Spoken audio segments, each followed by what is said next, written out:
আসো বানাটা এসে বাইকটা দিয়ে যাবো কিস্তি যেরকম না দিদি তোমার ওই ওখানে দাঁড়িয়ে থাকো, ঠিক আছে? তোমার এলাকায় ওদিক দিয়ে ঢুকে বেরোবো কোন দিক থেকে? ঠিক আছে, 8 ঘন্টা মিষ্টির দোকান থেকে।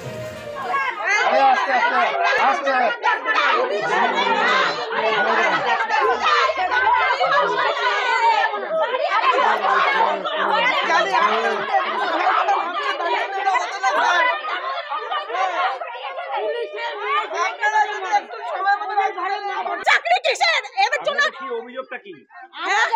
ছেলে চাই, ছেলে আমাদের ফাঁসি চাই, আমাদের ফাঁসি চাই, নাহলে ওদের আমাদের গায়ে আমাদের তুলে দিতে, ওদেরকে আমাদেরকে তুলে দিতে বলুন, নাহলে ওদের ফাঁসি চাই। 24 ঘন্টার মধ্যে ওদের আমাদের সামনে ফাঁসি দিতে, আমাদের সামনে ফাঁসি দিতে। পুলিশে একটাও আসেনি, পুলিশে একটাও আসেনি। যখন ঝামেলা হচ্ছে তখন আমরা ফোন করেছি, বলছে আপনারা সামলান, আমরা যাচ্ছি পরে, আমরা যাচ্ছি পরে, আপনারা সামলান।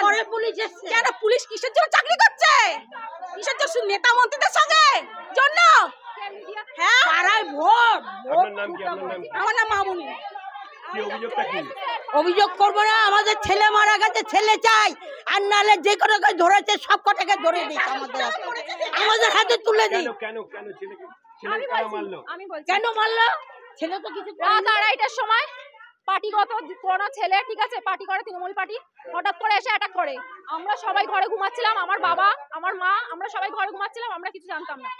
হট করে এসে অ্যাটাক করে, দাঁড়াও। তারপরে আমার বাবা বেরিয়ে আসে যে গায়ে, মহিলাদের গায়ে কেন হাত দেওয়া হচ্ছে? ওরা ছেলে মানুষ, ছেলেদেরকে মারধর করছিল, ঠিক আছে, মেয়েদের গায়ে হাত দিয়েছে, দাঁড়াও, মহিলাদেরকে হাত দিয়েছে। যখন আমরা ছুটে এসেছি, আমাদের থেকে প্রথমে পালিয়ে যায়। সিসি থেকে ওরা কি করে লাইন বন্ধ করতে পারে? এটা সুপর্ণা আন্টি, যে আমাদের কাউন্সিলর, 8 নম্বর ওয়ার্ডের কাউন্সিলর, সেও জড়িত আছে। দেবরাজ চক্রবর্তী এমনকি জড়িত আছে, কারণ আমরা বারবার দেবরাজ চক্রবর্তীকে ফোন করেছি, কাউন্সিলরকে হেল্প নেওয়ার জন্য ফোন করেছি, কেউ ধরেনি। এমনকি বড়বাবুকে ফোন করেছি আমরা থানা, 3বার ফোনটা কাটার পর, 3বার ফোন কাটার পর একবার ফোন ধরে বলেছে ঠিক আছে পাঠাচ্ছি। মাত্র 3টে সিভিল লোক পাঠিয়েছে, সিভিল পুলিশ, যারা রাস্তা পাহারা দেয়, কোনো পিসি পার্টি আসেনি। এসে উল্টা আমার বাবাকে বুঝিয়ে দিয়ে চলে গেছে, না কোনো গার্ড দিয়েছে না কিছু হয়েছে। তারপরে ছেলেরা এসে সব 30-40টা ছেলে মিলে এসে আমার বাবাকে অ্যাটাক করে, এমনকি কুপিয়ে মারে। তাদের প্রত্যেকের হাতে চাপট ছিল, দা ছিল, রড ছিল। আমরা 3জন ছিলাম।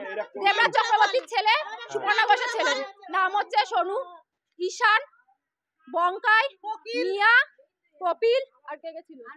বুড়ো, কাজীপাড়ার বুড়ো, এরা ছিল, প্লাস বাইরের কটা 30-40টা ছেলে এনেছে। এমনকি আমাকে মারধর করা হয়েছে, দেখেন, আমাকে চুলের মধ্যে মেরেছে,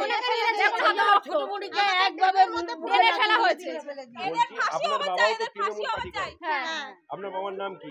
সঞ্জীব দাস, সঞ্জীব। ডাক নাম পটলা। কি কারণে মারলো? কি কারণে? কোনো কারণই নেই স্যার, সামনে ভোট, আমার বাবা না কিছু করেছে না কিছু, ঘরে ছিল। আমরা হ্যাঁ, তৃণমূলের ছেলেরাই মেরেছে, উনিও তৃণমূল করে, তৃণমূলের ছেলেরাই মেরেছে, দেবরাজ চক্রবর্তীর লোকেরা মেরেছে। কিছু পারবে না, ওদের অ্যাংরা ট্যাংরা দিয়ে ওনাকে এখন আর আমার নাম পায়েল দাস, আমার বাবাকে মার্ডার করেছে। আমরা এখন অভিযোগ হয় 24 ঘন্টার মধ্যে আমাদেরকে যারা মেরেছে আমাদের সামনে ফাঁসি চাই,